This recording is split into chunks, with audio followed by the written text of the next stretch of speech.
আসসালামু আলাইকুম ওয়া রাহমাতুল্লাহি ওয়া বারাকাতুহু। দূরের এবং কাছের যে যেখান থেকে আমাকে দেখছেন আপনাদের সবাইকে স্বাগতম জানাচ্ছি। আশা করি সবাই ভালো আছেন।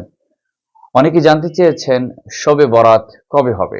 ২০২৫ সালের শবে বরাত অনুষ্ঠিত হবে আগামী ১৪ই ফেব্রুয়ারি রোজ শুক্রবার দিবাগত রাতে। হাদিসে এই রাতটিকে নিসফে মিন শাবান বা শাবানের মধ্য রজনী হিসেবে উল্লেখ করা হয়েছে। অত্যন্ত গুরুত্বপূর্ণ রাতের ব্যাপারে সুনান ইবনে মাজার ১৩৯০ নম্বর হাদিসে বিশ্বনবী সাল্লাল্লাহু আলাইহি ওয়াসাল্লাম বলেছেন, ইন্নাল্লাহা লায়াত্তালিউ ফি লাইলাতিন নিসফি মিন শাবান ফায়াগফিরু লিজামিই খালকিহি ইল্লা লিমুশরিকিন আও মুশাহিন।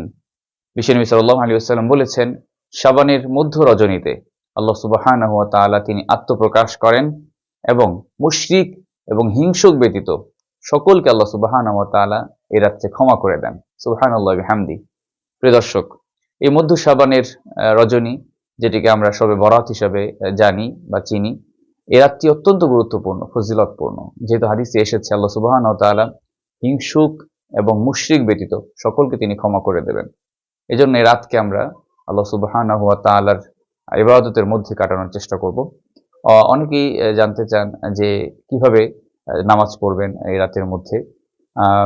বিশেষ করে আমরা এই শাবানের যে মাসটি রয়েছে অত্যন্ত গুরুত্বপূর্ণ।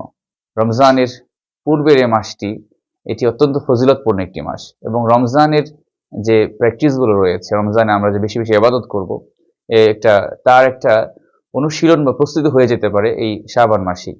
এজন্য আমরা এই মধ্য রজনী সহ প্রত্যেক রাতেই তাহাজ্জুদ নামাজ পড়ার চেষ্টা করব। আর তাহাজ্জুদ নামাজ কিভাবে পড়বেন? ২ রাকাত করে বিভিন্ন সূরা যেগুলো আপনি পারেন সেগুলো দিয়ে যত মন চায় আপনি করতে পারেন। এই শাবানের রজনীতে বা মধ্য শাবানের রজনী বলেন আর এই শবে বরাতের রাত বলেন, এমন কোনো নির্দিষ্ট এর রাকাত বা এখানে উল্লেখ করা হয়নি এত রাকাত পড়তে হবে। আপনার যতটুকু মন চায় আপনি করবেন। আর খেয়াল রাখবেন যাতে করে আবার ফজরের নামাজটা কাজা না হয়ে যায়।